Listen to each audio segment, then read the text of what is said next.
Oh yeah, I think just being a bigger leader, just always communicating, even when the ball's not in my hand, and just trying to get everybody involved, uplift everybody, and have confidence and believe in everybody. Quincy, 15 rebounds, 4 blocks. Like, what have you found to be your role through these first 6 games on this team? Like I said last time, it's really just, play with a high motor, be a leader, crash the boards, play defensively, communicate, and I think I really had a good game today just defensively.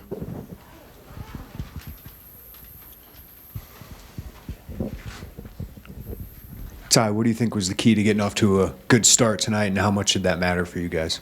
I think just getting out in transition and running. I think after a miss or a make, we were getting it out, and getting it to our wings, and we were trying to get to the basket. And I think just that energy that we had coming out, I think we need to have that every game. I guess for both of you, Western kind of made a bit of a run there early in the second half. Just what changed after that, where you guys kind of maybe regained control and just pushed it to whatever 32-point win? It's basketball. It's a game of runs, They got out. Number 5 got hot and he hit some shots. So we just had to lock in defensively and then find a way to stop him and get some kills. For both of you, really nice game from Dane. Dane, what's he been showing in practice? His energy. He rim run today. He had easy baskets, and that's what we need him to do for our teams to be successful. Just got to dominate on the glass and be physical, because we're going to need Dane for conference play and for all the games that's coming up. Ty, you had the runner and the floater going today. Have you worked on that, and have you implemented that into your game? Yeah, he's laughing. Just be working on that every day. Yeah, every day, man. I know I'm gonna get in the paint. I know I'm always not gonna be able to get all the way to the rim. You guys know how it is when we get in conference. Athletic bigs. We got Rodgers coming up, and you guys know the big that they have. So just getting that little in between game and just working on that every day and repping it out. Yeah, for Quincy, you've been through a lot in your career. You've played in the ACC, played in the Pac-12. What are you looking forward to now as the Big Ten season starts? I always heard that the Big Ten was the best conference, so I'm really excited just to, that I'm finally playing for Illinois after all these years that they've been recruiting me. And I'm just excited to get it started against Rodgers. Ty, what have you guys shown yourselves about your defense, and how important is that for the stretch of games you got coming up? I think we could be the best defensive team in the country, man. I think we got all the tools to do it. I think everybody is willing to defend. I think that's the first step right there, is having guys that are willing to do it and guys that want to do it. So I think that's the biggest thing. Everybody wants to defend, and we know where that's going to take us, because we're going to have games where we're not making shots, where our offense can't get going. Defense, we know that's going to help us win.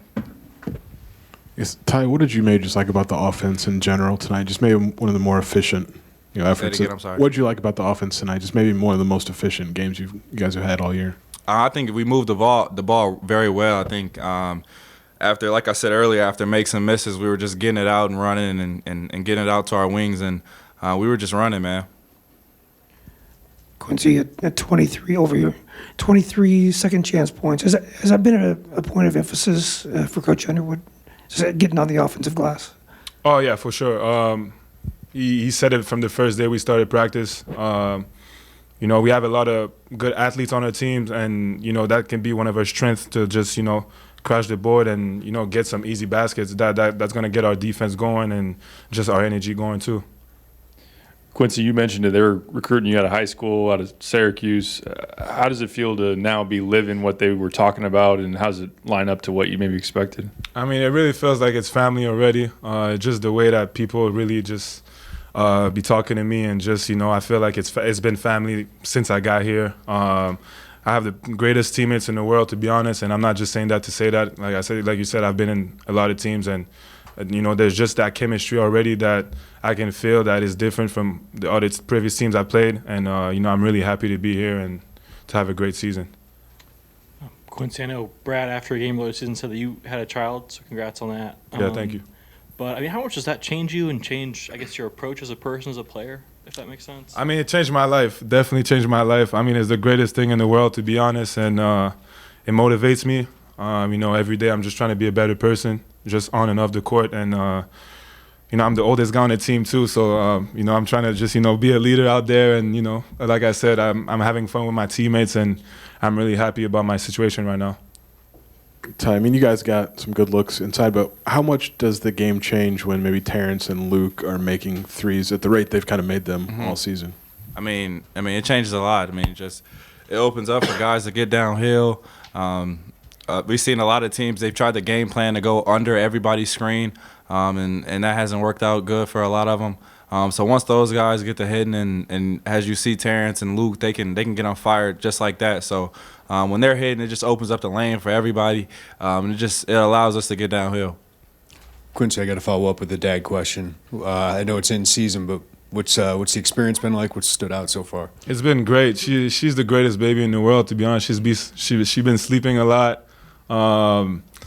It's great. Every time after practice, I'm looking forward to come back home and just take a nap with her.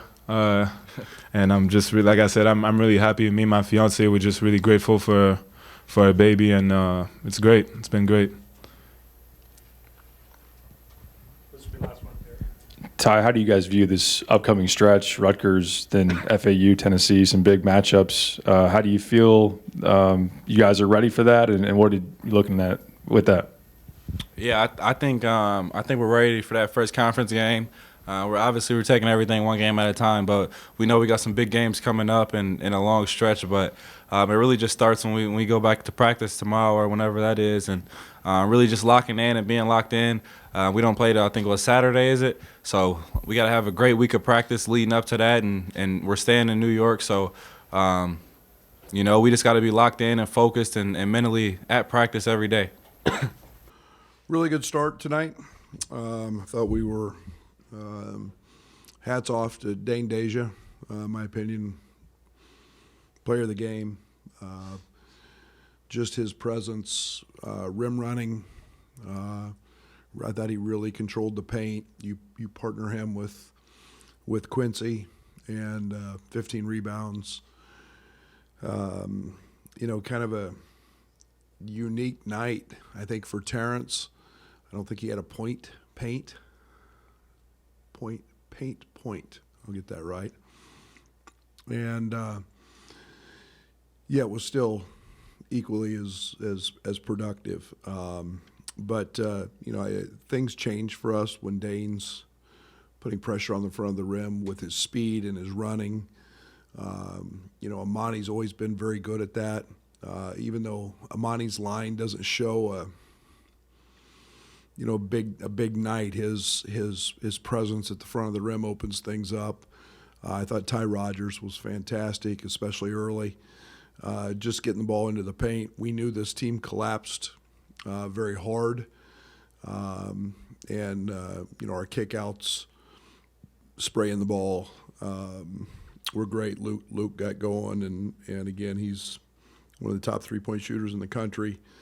So we're always, our guys are starting to understand to look for him as well. But Justin Harmon, I thought, came in and was really, really solid, especially on the defensive side, which is what we need. But Chad's got a nice group. They're athletic. I thought we were a little soft at times in terms of rebounding the basketball. We had a couple balls knocked out of our hand. But did what we had to, got off to a great start and kind of controlled things from there.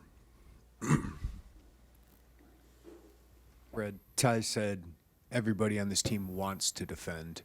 Are you seeing what you need to see out of your defense heading into this big 3-game stretch ahead?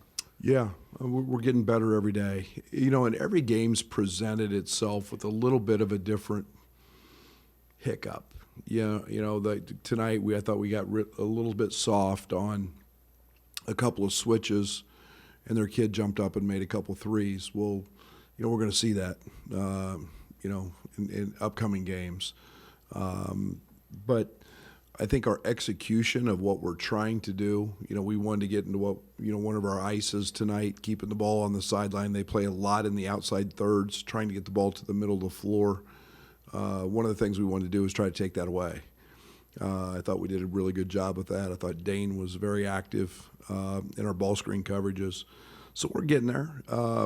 and like I said, it's no knock on the last three, but we're going to take a little step up here and get back to that Kansas Marquette caliber. So, but I do think we've got a chance defensively to be pretty special and are becoming that. Western started the second half pretty well. Just what maybe kicked back into your gear for your guys to weather that and push through? I think 40 minutes is pretty hard to just be a dominant, team. I thought we got a good look to start the half, and then,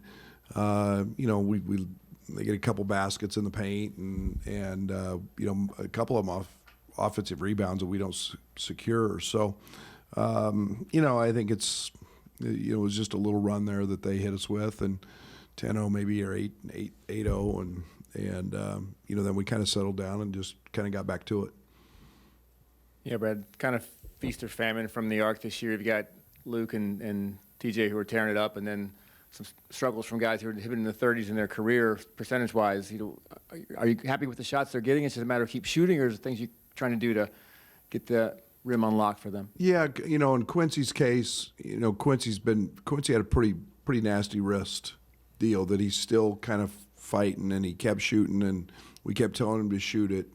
Marcus, I don't worry about it. I mean, that guy, shoots probably too much. Marcus is going to make him. He made him in the Marquette game, and he got good looks tonight, and just finding his little comfort zone. It was really good to see Draven hit one. We see that every single day in practice as he just torches us. And then I think that obviously there's a place where we miss Coleman in pick and pops against a team like that tonight who played in drop coverage. But there's always room for improvement. You can never shoot it well enough, and we'll continue to tell those guys to keep shooting them. Coach, I know you never want to lose a player to an injury, but what is this opportunity to start and maybe play some more minutes done for Dane with his confidence? Yeah, and I mean, I think it's not just the confidence; it's the way he's done it that he knows that's helped us. It's the things that the success and how he's finding it. And it's just doing what we've asked, and rim running and being efficient and staying on the offensive glass, and the crazy thing is we didn't run a play to him. We ran one baseline out to him. I mean, we didn't run a play to him. And if you just do the right things, success will find you. And it's four other guys around there knowing what you're doing every time, and he's finding that success, and it's coming with it. So I hope there's confidence. I hope there's trust. It gives us a very lethal front court with Coleman, who can pick and pop and do some different things than Dane does. But and Coleman has been dragging one leg for a long time. So hopefully when he's back, he's able to keep rim running and do the things he did when he first got here, and that's that'll be nice to see. You've mentioned the competition's going to raise a level coming up next week. What do you need to do over the next week to get ready for that? Yeah, we talked to our team post game tonight. It's not next Saturday at 3:00. I think that's game time. It's not when you flip the switch. It's your preparation that allows you to be successful in those deals and in those games. And it's a league game. It's getting everybody up to speed to know that there's a different intensity that happens in conference play. It's really hard to explain, but there's just amped up, and the rack is definitely going to be amped up. But we've got to get better. We've got to get a little bit tougher. We've got, our toughness has to travel. Our defense has to travel, and and then we've got to dive into the scouting piece of it and find out where maybe there's a hole or two, and see if we can exploit it. But we just got to keep doing the simple things, and we practice boredom. doing the same things over and over so we can get really good at it. And we need our top 10 defense in the next few. Brad, third time was a charm with recruiting Quincy. How has he lined up to what you expected? And I mean, you've liked him for a long time, and now getting to coach him, how's that lined up with what you thought? Yeah, it's a really good question because the people here, when you recruit somebody a long time like you do high school kids, you really get to know them. And you find out what a wonderful human being Quincy Guerrier is. I mean, rock star. And we've always said we want character and over characters. And his character as a person is infectious. And all he does, he's always got a smile on his face. He's a very mature beyond his own years. And then there's the ability. And you're talking about a young man who I think was a top, I don't know, some number. You guys all know the numbers better than me. Top recruit. It's unfortunate he had the little wrist injury because I do think at some point he's going to start making a lot of threes. And then you put that, it was always getting back to rebounding. I thought he was one of the most tenacious rebounders I saw when we recruited him, and you guys know how I like that. I think he is a world-class defender. I think you put him and Terrence, and I think those guys have the ability to lock people up. Terrence can play multiple positions, and Quincy's proven that he can do that. But for me, it's who he was as a person, and then you put that with his ability. He's super athletic, we hit a home run there. As you get ready maybe for what could be a challenging December, what kind of foundation do you feel like you've laid with these first 6 games just to build off to that? Yeah, and I go back even to the two exhibitions. I think we found a really nice balance of great competition, top level. Obviously Kansas was one, and Marquette, and then you've found some games where you can get guys minutes and you can work on combinations and maybe not be overly stressed about the outcome, but how you get to it and find those things out. So I've been really pleased with this group, and I've been really pleased with the improvements we've made. And now it's what we really play for is those league games and putting ourselves in a position to go win them. Brad, how has Coleman responded to these couple weeks of rest? How's that gone for him, and what's the key to bringing him back into the fold? Yeah, leg strength. Coleman has been extremely committed, extremely dedicated to getting back. It was my decision to hold him. It was not his. He wanted to try to keep playing, but over time, when you don't practice effectively, you're not going to play very effectively.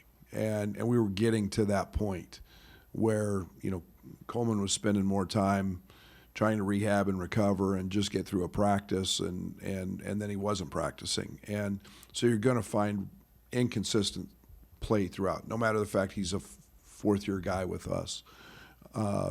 So I thought these few weeks, these opportunities to get better. We'll see. I don't know if we're making progress. I just don't know if we're where we need to be yet.